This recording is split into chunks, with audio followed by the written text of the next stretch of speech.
समय करेছি না, নাচেছি, খুব নাচেছি না, এইটা আমাদের সংস্কৃতি। कितना सुंदर, कितना वैज्ञानिक। इसलिए आज इस माटी के साथ साथ, रोटी के साथ साथ अपनी संस्कृति, अपनी भाषा बचा के रखिए। अपन अपन भाषा बचाए के रखिया। मुझे भरा नोनी सब तो नहीं, ये दादा सब तो नहीं, हमें जब बीच में थोड़ा थोड़ा खाए भाषा के लिए मुझे भरा ना, दिक्कत ना खाए ना, टुकु टुकु मुझे पारी दादुरा तुम्ही तुमरा तोहरा सॉरी तोहरा बोलते पारी वो ठीक है। यही नहीं, हम लोग जो पर्व त्योहार भी करते हैं उसका भी वैज्ञानिक मतलब होता है, साइंस। हम लोग का जितना भी फेस्टिवल है ना वो साइंस पे आधारित है। जैसे करम पर्व, इसमें क्या होता है, जो बहन पर्व जो करती है उसको जवा का माई हम लोग बोलते हैं। की बोली ही बोली ना, जवार माई, जवार माई बोली दादी। तो तुम्हें हमारे सुधार तो कि भाई कुंवारी बहन को हम लोग माँ क्यों बोलते हैं? बहन का तो शादी नहीं हुआ है फिर भी उसको माँ बोल रहे हैं, आखिर क्यों ऐसा? तो कुछ तो कारण है। तो आज जो बहन जवा का माँ बनी है, यही एक दिन एक जीव का माँ बनेगी और इस संसार को आगे बढ़ा के लेके जाएगी। क्वालिटी सही है क्या, चेक करिए। इसीलिए कभी भी देखिएगा करम परम में जो नियम गिला है, क्वालिटी चेक करिए। ये नियम गिला अच्छे ওই নিয়ম গিলা তোমাকে আজকেও জরুরত আছে আর কালকেও যখন তুমি একটা জীবের মায় বলবে। क्या नियम है? ए नियम क्या है बताइए ना आप लोग। ऐसे 9 दिन जो पर्व होता है नियम होता है। अरे इधर उधर मत देखो, पहले अपना बाल को देखो ना, यही नियम है पहला कि बाल नहीं झाड़ेगी। नियम है ना कि चूल तो नहीं चिरेगी। क्यों नहीं चिरेगी? ना उसका जवा तो इधर उधर चिरा जाएगा। चूल जैसे इधर उधर होता है ना, तो जवा भी इधर उधर हो जाएगा। ये तो हो गया कुंवारी बहन का नियम। जब ये माँ बनेगी तो क्या नियम है? सीधा सा है। आप लोग क्या बोलते हैं? नारता। नारता दिन तक वो एक ही को कपड़ा में रहती है, नहाती धोती नहीं है, तो चूल कब चिरेगी? कब चिरेगी?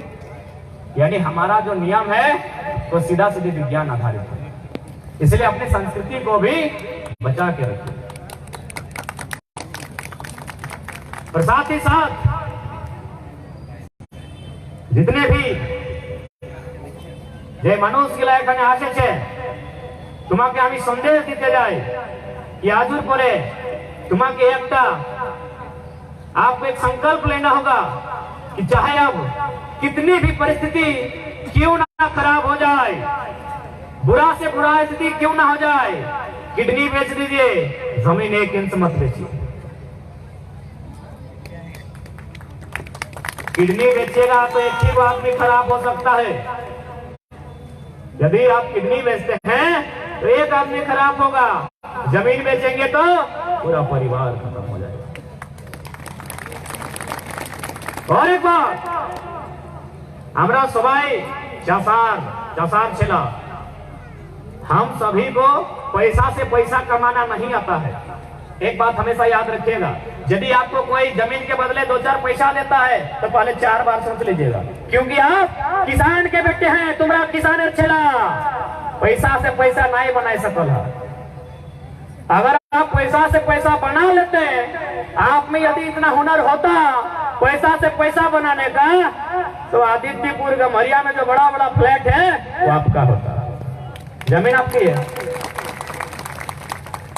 यदि आप में ये गुण होता, झारखंडी लोगों में पैसा से पैसा बना लेने का, ये बड़ा बड़ा बिल्डिंग, ये बड़ा बड़ा होटल, रेस्टोरेंट जो भी है आपका है, आपका नहीं है।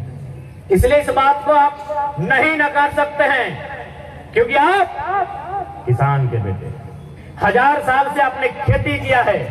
आज अचानक कैसे आप सामना कर लेंगे मॉडर्न दुनिया का? आप गुजरात और राजस्थान से चलकर आने वाले सेठ मड़वारी नहीं हैं। आपके रक्त में मॉडर्निटी नहीं है, 1-2% है तो बात अलग है। यानी आप पैसा से पैसा नहीं बना सकते। तो क्या कर सकते हैं? आपको यदि बिहार भी दिया जाए, उसे काट के चीर फाड़ के खेत बना के उसमें फसल उगा सकते हैं। ये गुण अपने हैं, ये गुण अपने हैं। आप उससे ज्यादा मेहनत का काम कर सकते हैं, लेकिन दिमाग होता है। इसलिए एक बात याद रखिएगा, यदि आपको कोई पैसा एक मुश्त में दे भी दे कि सारा जमीन दे दीजिए, तो यही अगर कोई सेठ मड़वारी होता तो झारखंड के बाद वो बिहार में जाकर पैसा से पैसा कमा लेता। लेकिन अगर आप ऐसा गलती करते हैं तो हम पूरा विश्वास के साथ कह रहे हैं कि आपका पीढ़ी खत्म हो जाएगा, वो पैसा प्रत्येक साल आपका घटता जाएगा।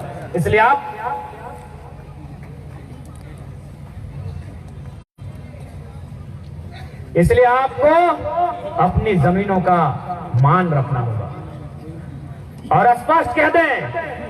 सब यही बोल के डराते हैं ना, ये जमीन दे दो। एसडीओ के पास जाइएगा तो एसडीओ बोलेगा जमीन भारत सरकार का है, सीओ बोलेगा जमीन भारत सरकार का है। एक बात याद रखिए, भारत सरकार किसका है?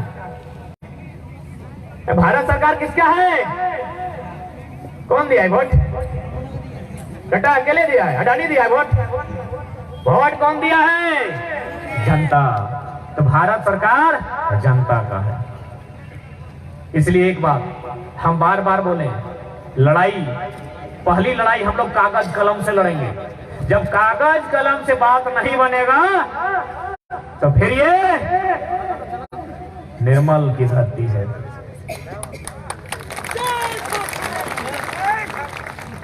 पहला काम कागज कलम से,